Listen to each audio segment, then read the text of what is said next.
वर्ण बना दिए चार। आजादी ने तुमने वर्ण बनाए, न्यारे रंग बनाए क्यों ना।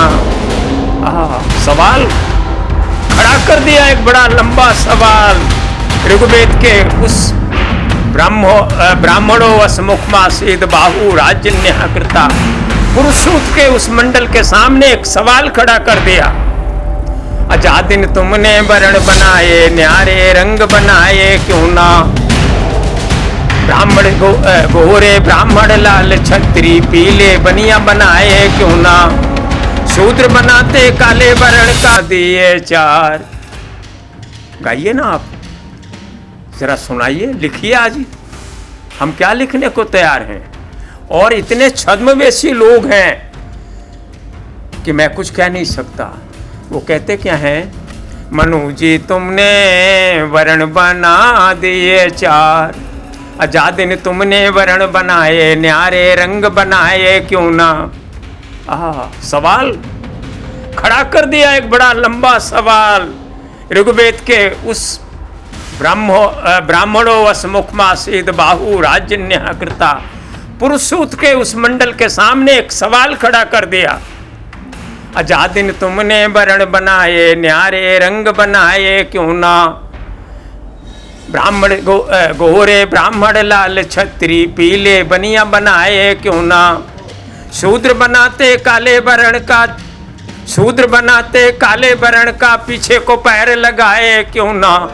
चारों वर्ण भगद्वारे निकले, कहने में शर्माए क्यों ना।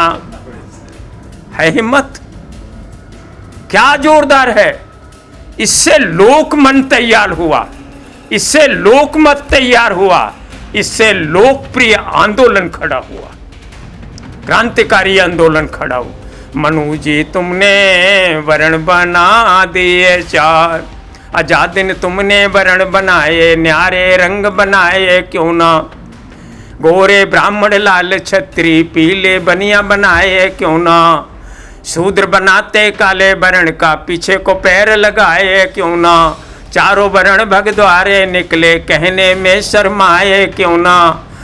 लोहे के बर्तन में दीनों कंचन, लोहे के बर्तन में दीनों कंचन का पानी ढार। मनु जी तुमने वर्ण बना दिया चार। क्या ओजस है, क्या लय है।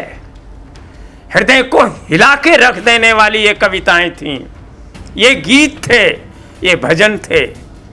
और आज मैं इसलिए कह रहा हूं, मैं ज़्यादा समय ना लेकर के उद्घाटन के साथ साथ ये जो है, मैं पुनः मंच पे जो उपस्थित हैं हमारे विद्वतजन, ये काम उनका है। मेरे जैसे रोज़मर्रा के जो मजदूर आदमी हो वो क्या कह सकता है। लेकिन चूंकि पला उस माहौल में था, देखा उस माहौल को है, तभी तो कहा। वो आते आते कविता क्या आती है लोगों के मन में, क्या, मनुज मनुज के बीच खड़ी। ये थिंकिंग जो है वो चमार भंगियों के लिए नहीं थी। ये जो स्वामी अछूतानंद जी का प्रतिरोध था वो खाली यहाँ शूद्रों और अछूतों के लिए नहीं था, एक मानव जाति के लिए संदेश था। और इसलिए जो लोग कहते हैं कि दलित दलित के लिए लिख रहा है, दलित दलित के इसके लिए कर रहा है, ऐसा नहीं है। उसका केंद्र बिंदु ह्यूमन बीइंग है, व्यक्ति है, जाति नहीं है, जाति का उत्थान नहीं है, उसका व्यक्ति का उत्थान है। और इसलिए जब डॉक्टर अंबेडकर कहते हैं ना, एजुकेट एजिटेट ऑर्गेनाइज, वो कहाँ कहते हैं कि चमारों का महारों का उत्थान किया जाए, बनिया ब्राह्मणों का नहीं किया जाए। क्यों? ये उसकी फलश्रुति है। चाहे बुद्ध से लेकर के अब तक की जो परंपरा है, ये जो हमारे रैदास, कबीर, साधु, संत जितने भी हुए, इनकी वाणियों में वो भरा हुआ है। तो क्या कहा, मनु जी तुमने, मैं फिर वो कह रहा हूँ, मनुज मनुज के बीच खड़ी दीवार गिराना होगा। और सबसे बड़ा यही फर्क है, नस्ल भेद, जाति भेद, संप्रदाय भेद, क्षेत्र भेद, व्यक्ति और व्यक्ति के बीच का भेद, परिवार में परिवार के बीच का भेद, ये साहित्य जो है, जिसको अम्बेडकरी साहित्य कहा गया, स्वामी अच्युतानंद से लेकर के उन संतों से, बुद्ध के काल से लेकर थेरी गाथा, थेर गाथा, जरा देखिए ना उठा के, कितना आलोदित होकर के वो थेरियाँ गाती हैं।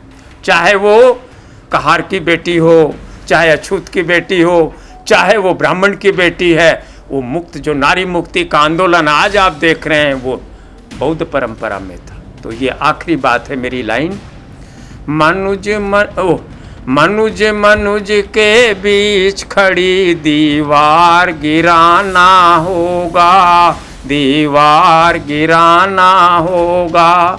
सब में मैत्री भाव जगे, सब में मैत्री भाव जगे, ये भाव जगाना होगा। जय भीम, जय भारत।